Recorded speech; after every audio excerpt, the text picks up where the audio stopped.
আমার বাংলাদেশে যারা নেতা আছে তাদের জন্য আমার দোয়া রইলো, ভালোবাসা রইলো। আপনাদের উদ্দেশ্যে কিছু কথা বলতেছি, আপনারা একটু মনোযোগ দিয়ে শুনবেন।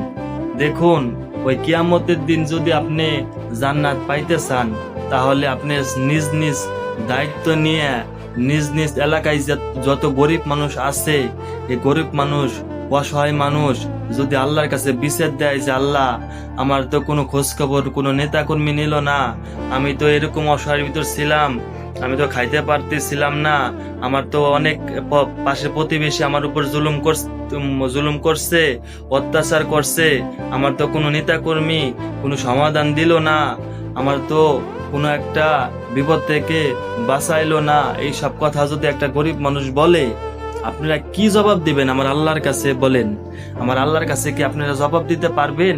যদি একটা গরিব মানুষ আপনাদের নামে অভিযোগ করে, তখন আপনারা কি নিয়ে আমার আল্লাহর কাছে, আল্লাহর সামনে দাঁড়াবেন?